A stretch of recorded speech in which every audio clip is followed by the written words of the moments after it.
C'est quoi le Luc léger? Sûrement yaa ngi laajte lan mooy Luc léger. Mais si je vous dis que c'est un test boo xam ne ça fait trembler des milliers de candidats, que soit muy concours STAPS, INSEPS, police, gendarmerie, lépp dafa nekk benn test boo xam ne c'est hyper méga difficile. Mais si tu restes jusqu'à la fin de cette vidéo, je vais te montrer tous les secrets yi nga xam ne war nga ko xam pour réussir ce Luc léger. Ok, sans plus tarder, dama lay wan lan mooy Luc léger. Allez, let's go. Attention pour le départ. 5, 4, 3, 2, 1. C'est parti. Début du test.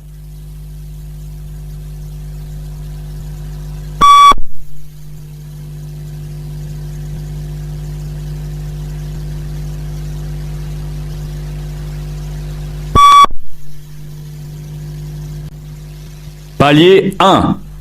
Maintenant, tu sais lan mooy le test Luc léger. Comme ni nga ko gisee ci image yi, c'est une endurance. Tu fais des allers-retours. Et ces allers-retours, da nga koy def dans un espace de 20 mètres. C'est-à-dire ci espace 20 mètres di dem ak a ñëw. Mais si dem ak a ñëw boobu noonu, da ngay suivre benn rythme.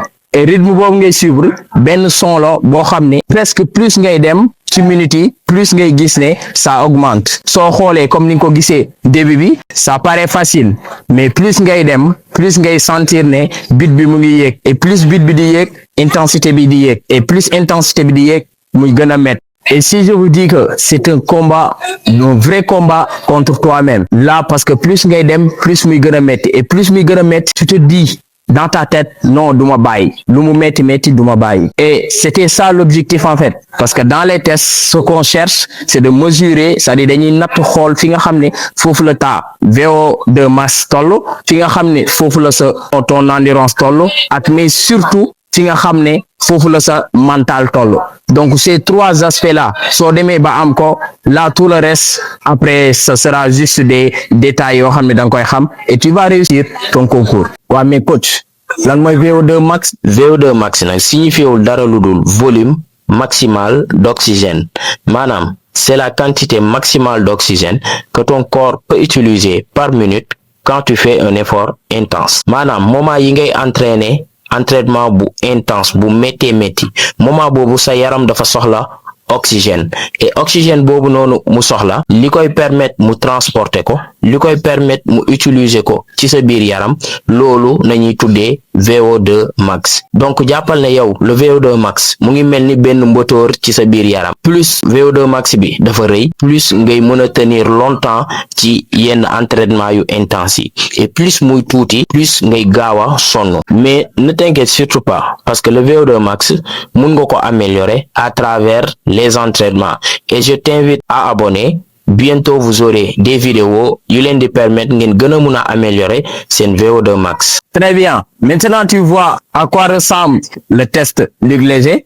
Gis nga comme ni nga ko gisee tout à l'heure. Mais tu te demandes sûrement comment réussir sans te faire éliminer. Donc c'est très simple. Il suffit juste de faire 10, 11, 12, 13, 14 paliers. La ilaha illallah. Hein? Li sama yaay laa koy wax. Lii. Non, là, je blague, c'est pas ça. Donc, il suffit juste de connaître les règles. Parce que tey am nañu ci bëri da ngay gis ne am nañ condition bi, am nañu tous les talents, mais da ngay gis ne là dañuy passer à côté. C'est pas parce que amuñu condition physique bi, c'est parce que dañoo réeree mbir ci côté règlement yi nga xam ne moom lañ war a appliquer pour maximiser seen sens.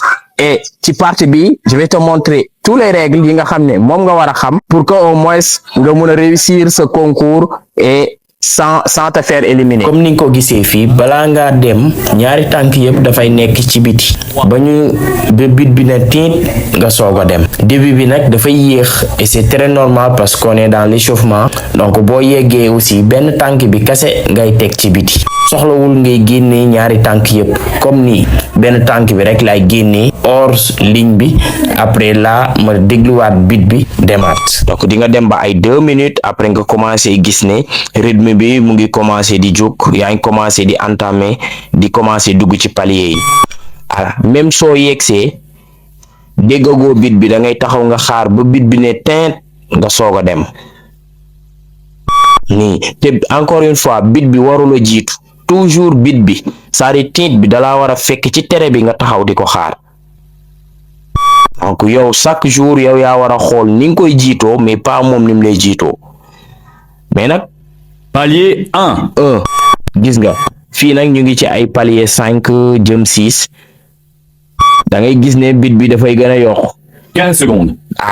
te chaque 15 secondes chaque 30 secondes chaque 45 secondes da ngay gis ne dañ la koy annoncé dañ la koy wax donc palier yi mu ngi ci diggante 1 minute chaque 1 minute rek da ngay gis ne bit bi day yokk palier yi aussi di yokk donc noonu lay demee donc gis nga comme fii même su ma accéléré damay taxaw xaar bit bi 45 secondes. après ma demaat nii laa koy jàppoo donc à un moment nag di nga gis ne affaire yi nag mu ngi commencé yokk léegi nag foofu noonu nga commencé adopté waat beneen rythme boo xam ne Palier 6. ayca fii beneen rythme nañuy amaat boo xam ne moom ngay utiliser pour mën a gën a dérouler gis nga fii yaa ngi gis ne j'accélère voilà même lu ma accélère su ma ñëwee damay freiner et je retourne xaar bit bi ma demaat donc toujours ça se passe 11 encore une fois fii nii ñu ngi ci ay palier 11 et demi jëm 12 jëm kaw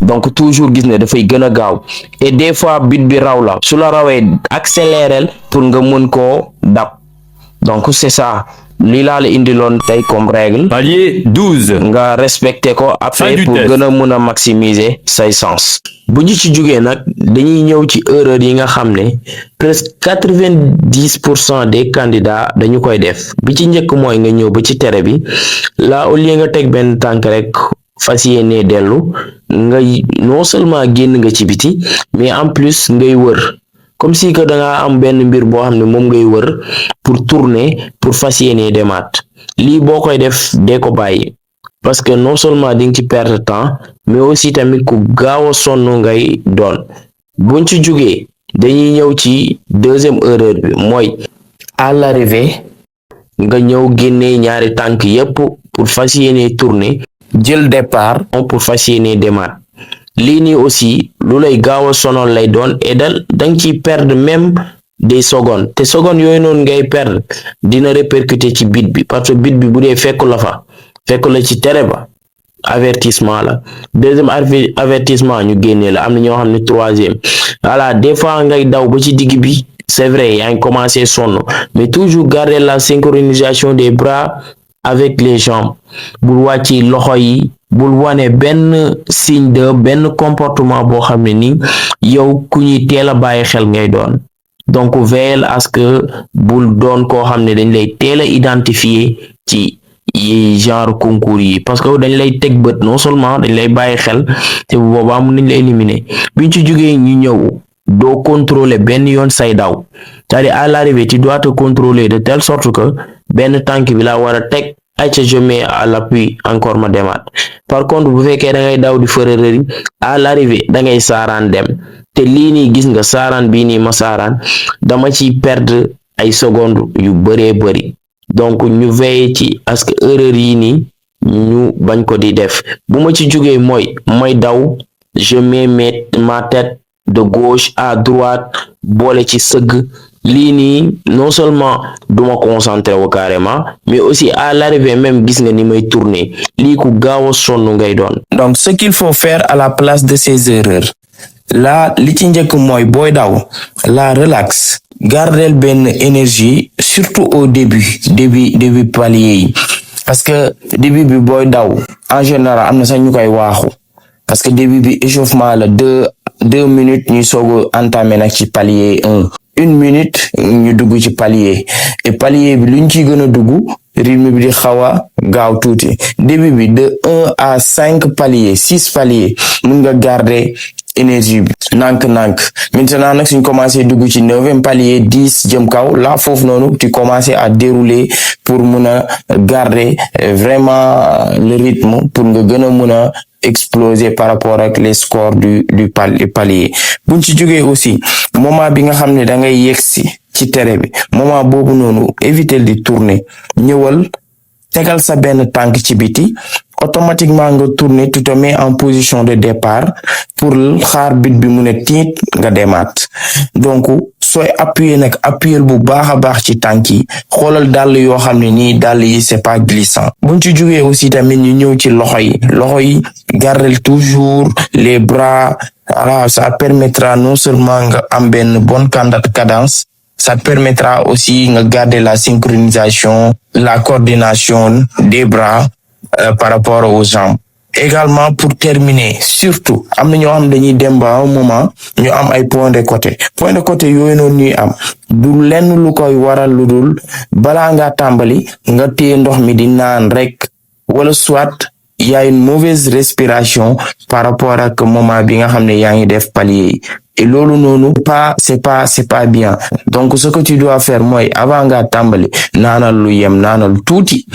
Bon, booy dem aussi respire à un moment, ouvre ta bouche, respire. bul fi nekk di graw di wane ne non bon sonn gu may tout ba mu yóbbu la loraange. Donc toujours ouvre la bouche, inspirer, expirer, garder la respiration normale. À un moment nag rythme bi fu muy jógee foofu noonu la ay ci ubbil gémmiñ gi nga gën a respirer wu gën a nooyu bu baax a baax. Maintenant que tu sais ce qu'il ne faut pas faire maanaam li nga xam ne waroo ko def des erreurs yi nga xam ne waroo ko def ci test Luc Léger bi ba tax na dama lay proposer benn programme d'entraînement boo xam ne ci ñett poñ ci laa ciy concentré wu pour defal la ko. Bi ci njëkk mooy ci côté footing, bi ci topp mooy des exercices de fractionné, après bi may jeexalee day doon benn exercice tellement spécifique au test Luc Léger. Exercice bi ñuy njëkkee nag ça sera des séquences de footing, et quand on parle de footing ça veut dire un entraînement boo xam ne nii c'est une course à pied. Donc tey li ñuy njëkkee dañuy def échauffement de 5 à 10 minutes. Ci échauffement de 5 à 10 minutes yooyu noonu dañuy jël par exemple 2 minutes boo xam ne juste marche lay doon benn marche rapide. Donc yow yaay xool ban endroit ngay choisir, soit ci terrain nga koy def ngay wër terrain bi wala soit nga jël benn longue distance yow yaay xool. Boo jëlee benn 5 à 10 minutes 2 minutes de marche et 3 minutes 4 minutes 5 minutes ñu commencé di yëkkati rythme bi nank mais avec un rythme vraiment maîtrisé nank parce qu'on est dans l'échauffement. Buñ ci jugee ci 10 minutes d'échauffement boobu dañuy duggaat ci beneen 10 minutes parce que mun nañu jël par exemple benn 30 minutes wala benn 45 minutes. Bu fekkee débutant nga mun nga jël juste 30 minutes, tu peux débuter avec 30 minutes. Deuxième 10 bi da ngay yëkkati rythme bi, mais ça sera à un moment des fractions yoo xam ne moom la ñuy def ci biir. Par exemple mu nga jël benn 2 minutes bi da ngay xaw a yëkkati rythme bi, j'ai dit xaw a yëkkati. Donc mun nga yëkkati ba les 2 minutes jeex nga wàññi par exemple benn 1 minute wala benn 1 minute 30 nga trottiner. Après là nga yokkaat noonu nga koy jàppee ba les 10 minutes yi jeex. Et ci beneen 10 minutes bi des dañuy def la même chose, 2 minutes de course rapide ak 1 minute ou une minute 30 de trottiner. Mais nag bi aussi dañuy gën a encore une fois augmenter le rythme parce que bëgguñu vraiment nga rester dans le même rythme du premier 10 ak deuxième 10 avec troisième 10 bi non toujours essayer de varier le rythme pour permettre ce cœur mun di adopter wu vraiment le rythme bi nga xam ne moom ngay gis même ci test Luc Léger bi. Buñ ci ñëwee nag dañuy ñëw ci deuxième exercice bi et boobu dafay doon exercice de fractionné. Donc exercice yi dañ koy fractionné et ci biir fractionné boobu noonu dañuy jël par exemple benn distance 20 mètres. On essaye de faire des allers-retours et ci aller-retour yooyu noonu par exemple mun nañu accélérer benn 30 secondes ñu récupérer benn 30 secondes. Mun nañ koy def pendant 10 fois. Comme ça, on accélère 30 secondes, on récupère 30 secondes. Muy 1. On accélère encore 30 secondes. Et pour cette accélération, pas de demi-mesure, pas de demi-rythme. On donne le maximum de rythme pour gën a mun a gagner coffre, pour gën a mun a préparer le cœur au test Luc Léger. et exercice bi ñuy jeexalee nag dafay doon benn exercice spécifique au test Luc Léger maanaam foofu noonu dañuy xool ni nga xam ne moom la ñuy utiliser musique bi xool vraiment les techniques à respecter xool vraiment les erreurs à ne surtout pas faire di ko appliquer nànk-nànk pour gën a mun a acquérir yenn techniques yi pour gën a mun a maîtriser également le rythme. Ça permettra aussi nga adopté wu ak son bi parce que son bi le fait que nga ci adopté wu après di nga même ba sax à un moment naan comme ça quand par exemple su la annoncé ne la tu es en 30 secondes en 45 secondes là yow tu te dis nga ne yii fii je donne le maximum encore pour que mu mun a rattraper wala mu mun a jot beneen palier donc soo koy travailler dans le mois travailler ko ci seulement benn yoon. benn conseil bu ndaw bu may jeexale ak yow exercice yi ma la jox nii nag moytul vraiment di ko def dans la semaine 3 fois comme ça nga def ko lundi def ko mercredi def ko vendredi jël benn exercice bi di ko def presque chaque jour loolu c'est pas recommandé boo ko defee tey nga def ko lundi mercredi xoolal beneen exercice boo xam ne dafa différent par rapport ak premier exercice bi loolu ça sera plus bénéfique que ngay répéter la même chose parce que objectif bi il faut que nga permettre sa yaram mu bañ a maîtriser exercice yi ça veut dire mu dem ba roode ci dem ba miin ko loolu noonu bu amee rek du la indil avantage parce que tey dans le test du Luc Léger toujours da ngay gis ne rythme bi dafay varier rythme bi dafay changer et loolu aussi ngay jéem a chercher même tey semaine bi bu ma travailler des fractions de 1 minute wala de 30 secondes beneen semaine bi di ñëw dama koy changer mun naa ko def par exemple def ko benn 1 minute d'accélération rapide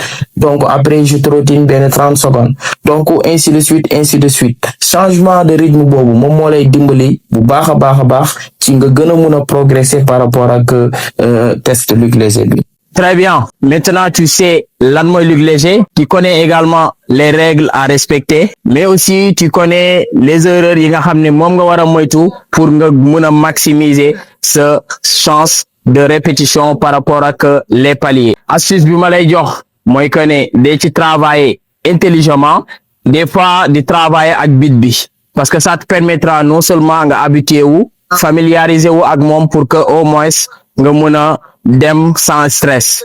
Encore une fois, si vous voulez un autre programme boo xam ne dinaa la ko tegal pour que yow sa bopp nga gën a mun a améliorer say nombre de paliers, dis-moi dans les commentaires seulement plan bindal plan ci commentaires yi et bientôt je ferai une autre vidéo juste pour vous. Allez, abonnez-vous, likez et partagez.